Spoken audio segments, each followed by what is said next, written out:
Well, they've done it in Australia and the UK, and now the Canadian government is looking to ban kids under the age of 16 from social media. Here to talk about the law and other happenings in politics is Western Standard Chief Editor Dave Naylor, joining us from Calgary. Hi, Dave. Welcome back. Hello, Jeanette. Welcome back from holiday. You're looking nice and tanned. Thank you so much. I'm still waiting for my postcard.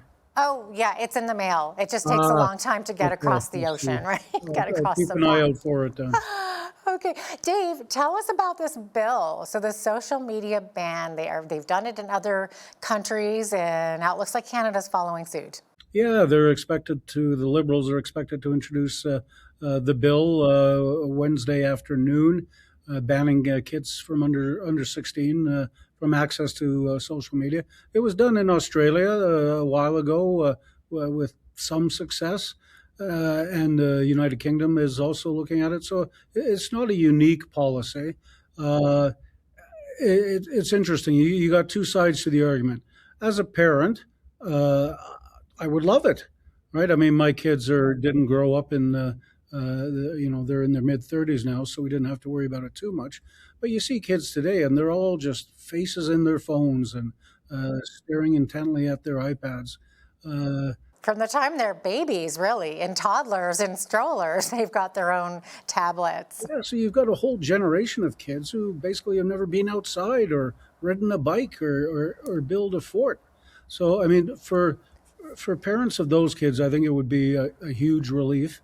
And, for parents of younger kids, there's just so much danger.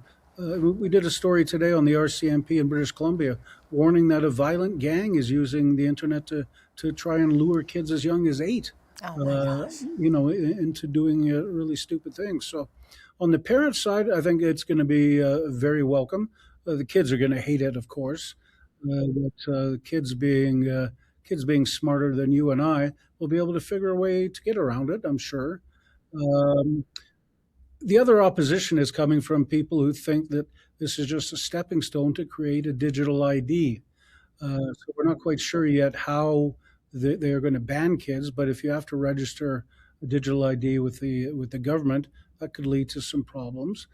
Or you could leave it to the companies themselves to do it, Facebook to do their own age checking.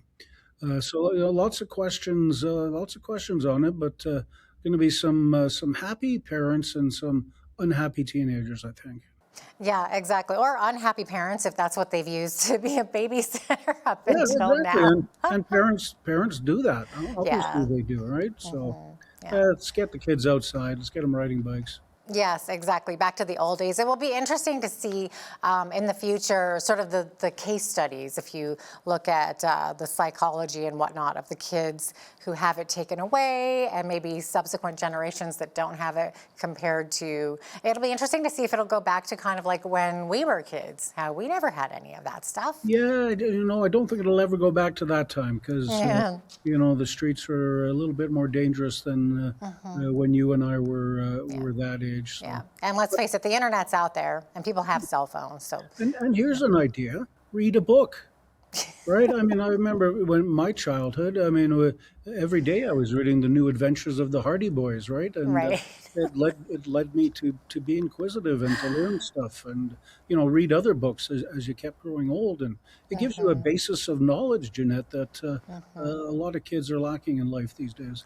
100%. Do audiobooks count? Probably not. You can do if you're, listening in your earphones as you're riding the bike. Yeah, but you don't do that. You'll miss the stop sign. You won't hear the cars coming.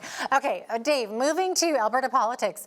Separatist forces say they have launched a bid to try and take over the United Conservative Party. So, Dave, I understand that Premier Danielle Smith is fighting back. What's she doing? She is. You remember a couple of weeks ago, Jeff Rath and Mitch Sylvester decided they were going to try and get rid of Premier Smith because they didn't like her question. They wanted a straight yes/no binding referendum.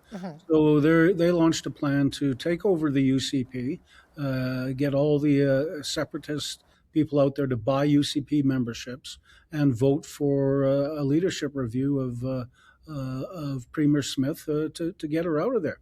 So, according to Don Braid column in today's Calgary Herald, the Premier is fighting back. She realizes that if the separatists take over the UCP, that's it probably for the party and the coalition that Jason Kenney developed. So what Smith is doing now is she is refusing to sign any nomination papers of any candidate who supports independence. If you want to run for the UCP in the next general election, 2027, you have to support staying in Canada. You have to support a sovereign Alberta within Canada, which is what Premier Smith has been arguing all along. So, the Premier controls the nomination process. So if she doesn't want a candidate in there, she doesn't have to accept them. So she's basically giving a big thumbs down to any sort of attempt to take over the UCP. Right. Oh, my goodness. Okay. Dave, in Calgary on Monday, this was big news. Opposition leader Pierre Poilievre was in the Stampede City. He made an impassioned speech for Alberta to stay in Canada. So, Dave, how was that speech received? Well, they certainly picked a good place to hold it in the historic downtown Calgary Legion Number 1. The old gathering for war veterans that has been around for more than 100 years. Mm-hmm. And Poilievre talked about the ghosts in that building and the young men who had gone off to war in Europe twice and laid down their lives so Canada could have freedom and the freedoms extended to Alberta. And he got very emotional. He had to pause once at least to compose himself, and he laid out his vision. And it's a lot of the stuff we've heard before. The Liberals plan to under the old government keep energy under the ground, and the no more tanker ban, no more pipelines ban. Lots of that stuff we've heard before. But he also encouraged provinces to get together to fight Ottawa.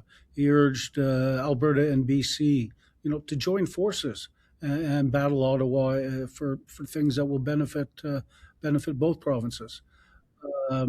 So it was he was the first major party leader to come to Alberta and give an impassioned speech. He called on Mark Carney to get his butt out here and do the same thing.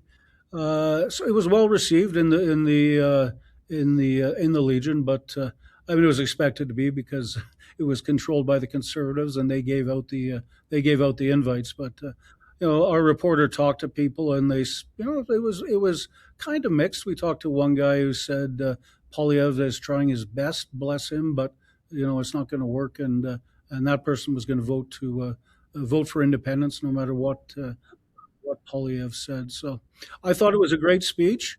He's positioned himself as a Captain Canada, so I think he'll be out here repeatedly between now and the referendum in October, and he'll be traveling the province just like Premier Smith has said she will. And the separatist forces currently without a real leader. You've got Mitch Sylvester and Jeff Rath, fighting it out on Twitter with everybody, but they don't seem to have a real leader. So on the Canada side, you do have a couple right now. On the separation side, done. Yep. And, not only Pierre Poilievre, sort of trying to get the Prime Minister involved, but I know he's been trying to sort of rally more MPs as well, because he's saying this is an issue that shouldn't be taken lightly. No, and he says every single member of his caucus supports Alberta within Canada. So, it's the same as what Smith has said. Everybody in the UCP caucus supports Alberta staying in Canada. Some of her caucus members may quietly hold a different view, but I'm sure all the federal Tories are on the side of Alberta staying. Mm-hmm. Is she making them sign papers? Not that I'm aware of, but she certainly made it clear that anybody new joining. If you're going to step out of line, you may find yourself sitting as an independent. Oh boy. Okay. Dave, let's turn our eyes across the pond now. There have been some terrible, terrible scenes in Belfast the past couple of days, including a horrible, brutal attack. Dave, can you maybe dive into that a little bit? Give us some details. Sure, this was carried out by a Sudanese individual who came into Great Britain illegally, left Sudan and got into Paris, and then somehow got into England and up to Belfast. So he's a migrant in the country illegally. And the other night, he attacked somebody in the middle of the street in Belfast and tried to saw his head off in a beheading. Horrible, horrible scenes. He was only saved by a couple of passerbys who happened to have big hurling sticks. It's a sport in Ireland, and they're kind of like hockey sticks, which they use to beat the attacker. They used their sticks instead of their phones, which Yeah, everybody else was doing. exactly. So the police say they saved the guy's life. So Oh, it's if there's one thing the Irish people can agree on, both Catholic and Protestant, which is extremely rare, is that they've had enough with migrants. And rioters took to the streets on Tuesday night, doing what rioters do, set buses on fire, and then threw fire bombs into the homes of migrants. Some dramatic video of police leading a family out of a burning building, and their young children looking terrified. Setting police cars on fire, their usual stuff. So there's been calls for calm now from the British Prime Minister Keir Starmer, but I don't think it's going to work. And I expect to see that we're going to see a second night of rioting. The police say they're going to be out in bigger force. So it's another night of tension in Belfast, and it's not just Belfast. no. There were protests across Great Britain in all the major cities and even smaller ones. It's been a brewing tension, It has been. for about a year and a half now on migrants. Yep. It really is just out of control in Great Britain. Boats are crossing from France on the Channel with packed with hundreds of migrants, and they're landing on a daily basis. And of course, they get immediate state benefits and housing and all that sort of good stuff, while regular British people don't. Yeah. And they're quite fed up of it, to be honest. Right. I was going to say that's quite indicative of how they're feeling towards their government right now and towards the whole situation. And I don't think it's a racism situation as much as other countries bringing a culture in that doesn't belong. It's a mindset, it's a culture to be violent, and these are non-violent nations. No, and same thing's happening in Canada. You have to, if you want to immigrate to a country, I think you should have to assimilate. You can bring your culture along, but your culture does not, take precedent over my culture. And that's what the British are fighting right now. Is that they think that the English culture is almost lost because of this mass migration. Yes, I've heard that as well. And it's not culture in a negative way, because culture can be absolutely positive. It's just the mindset behind some of these countries. Yep, exactly. Yeah. Dave, thanks so much for sharing your thoughts there. We really appreciate having you back on today. It's my pleasure, Jeanette. Thanks.